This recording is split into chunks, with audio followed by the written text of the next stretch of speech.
Slower greens obviously helped. You know, it makes the chipping a little, it slows down the chips and everything.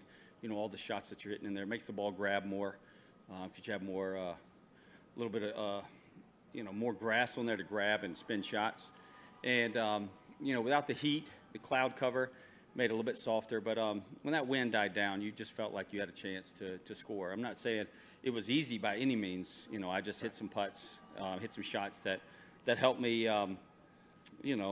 My whole goal was to make the cut. So I was just trying to stay ahead of the cut line. And every time I made a birdie, I just kept saying I was one more to the good. And I think I laughed. I made fun of my caddy on like number 12 tee. I think I said I had to shoot 7 over the rest of the way to make the cut. So I was always trying to figure out what that was. Because around here, the golf course can get you really fast. When did the wind die down for you? What hole approximately? It started dying down. Gosh, it felt like on, I don't even know what holes they are. 8's the par 3. So I would say right around 7T, it kind of switched. It started dying down on about middle of 5, 6T. What is that, the par 3 as well? So yeah, right in that area, right on around there. So I had a few holes, 12 holes, give or take, with a lot less wind, if any wind at all. Take it. All right, let's hit the floor. We'll start with Eric, number 7, right behind you. Bubba, thanks for your time today. Yep.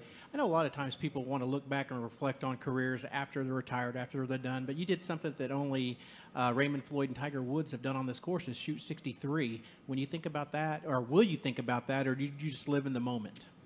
Yeah, I'm definitely not going to think about it because tomorrow, whoever I'm playing with is going to be trying to attack the course. So I'm not really, if it had been on a Sunday or something like that, move way up to wherever I am now on the leaderboard, then it's it's different. But on a Friday, I mean, I could shoot 80-80, and y'all could care less what I did on Friday.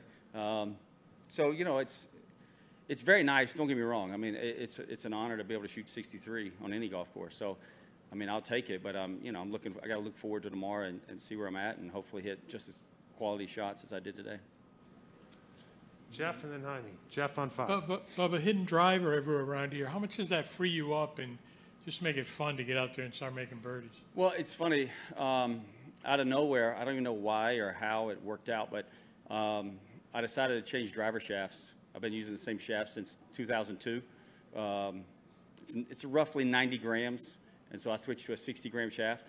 And as I get older, club head speed, lifting even though it doesn't sound like very much, it's a lot when it comes to the golf swing. And so now I'm, picked up the distance, ball's going like I'm used to, and this driver I got right now is, I really trust it. I've only been using it for a couple weeks, but I really trust it. I can hit some shots that I want to hit. And these fairways are generous right now. And so I just feel like I have control of the golf ball enough where I can play the spots, even if it's in the rough.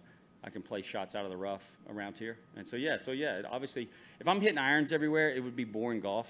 And then I wouldn't really get into the round. So being able to hit driver gets me into the round, gets me full swings and different things. Straight across to our friend Jaime. Bubba, you've had so many great, amazing ball striking rounds. Is this one of the best or the best? Yeah, it's up there for sure. It was funny. I told my caddy that on 13, I told him I was going to hit it in the rough because I want to get that out of my head. I hadn't missed a fairway yet, and I didn't want to go to like 17 or 18, having a chance to hit every fairway. I was like, we need to go ahead and hit it in the rough. We can't get to this par 5 and 2 anyway, so I just tried to hit it in the rough over there to the right and then chip it down the fairway.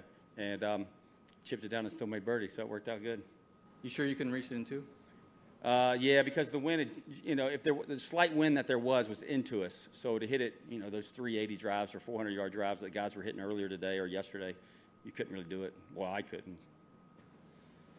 Alex on 6. So you do realize that's the only hole that you missed the fairway today on? No, I did not until now. Okay. I'm just trying to help you. Yeah, perfect. Thank you. All right. It means nothing tomorrow morning when I wake up. So there's a couple things about that. One, were you feeling like you weren't the Bubba of old when you were hitting your other driver and you weren't getting the distances that you used to get? No, that's not what I said at all. No. I think that by doing this, it's helped me stretch my shoulders out. I've had a lot of issues over the last couple of years. Had a lot of PRP done to my wrist, PRP done to my knees. I've had a lot of issues, and so swinging a lighter shaft, lighter driver, I picked up 5-mile-an-hour club head speed, maybe ball speed, all that stuff, whatever that's what everybody tells me. I don't know what that means, but all the guys watching me hit the driver. And so, yeah, it's helped me out. I think it's helped me stretch out a little bit more, get looser with my shoulders, get my shoulders stretched out a little bit more, so I can hit shots again. And I've been able to hit shots, and when the irons have been rolling nicely, I thought I played really good last week. Just didn't get the ball in the hole. Just like I told my wife last night, I played great yesterday and shot 2 over. I didn't get the ball in the hole, and today I got the ball in the hole today.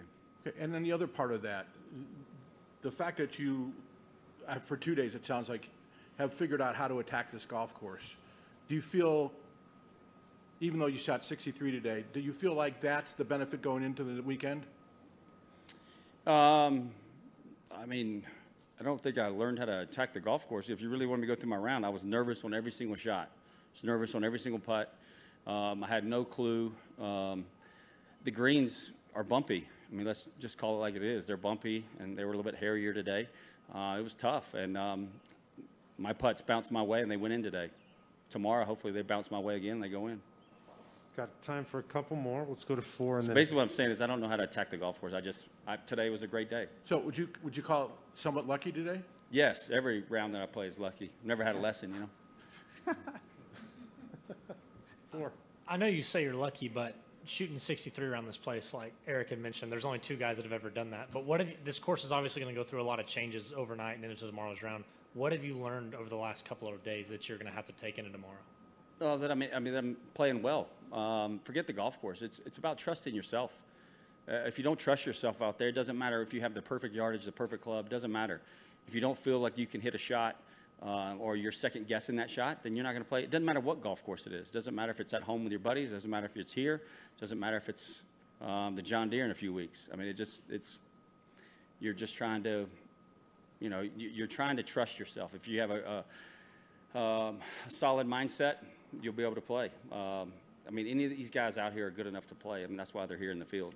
So you just got to trust it. It's not about, if it's the right club, the right wind, all those things. It has to be trust in your golf game. And if you don't trust, tomorrow I could shoot 80 because I didn't really trust it. I didn't really trust what I was doing. I started doubting, started looking at the leaderboard. I mean, who knows tomorrow, So yeah, today was just I trusted it. I was focused. I was focused on what I had to do, and it worked out. Well, but 20 years is a long time to go without changing equipment in today's game. Yes. In retrospect, do you wish you'd gone to a lighter shaft earlier?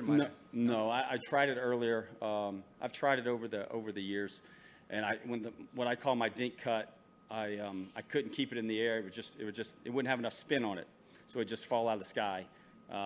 So I've tinkered over the years when I finally have some time off during the winter, but I just never could. It just didn't. It just creates more spin. Yeah, it works. It works. How about that? Okay. You have to talk to the other people about if it creates enough spin. It works. I look at the shot. I liked it, so I was like, this one's good. We'll go with it. They've made me some pink ones, but this one feels so good. I'm like, I don't really want to put the pink one in yet.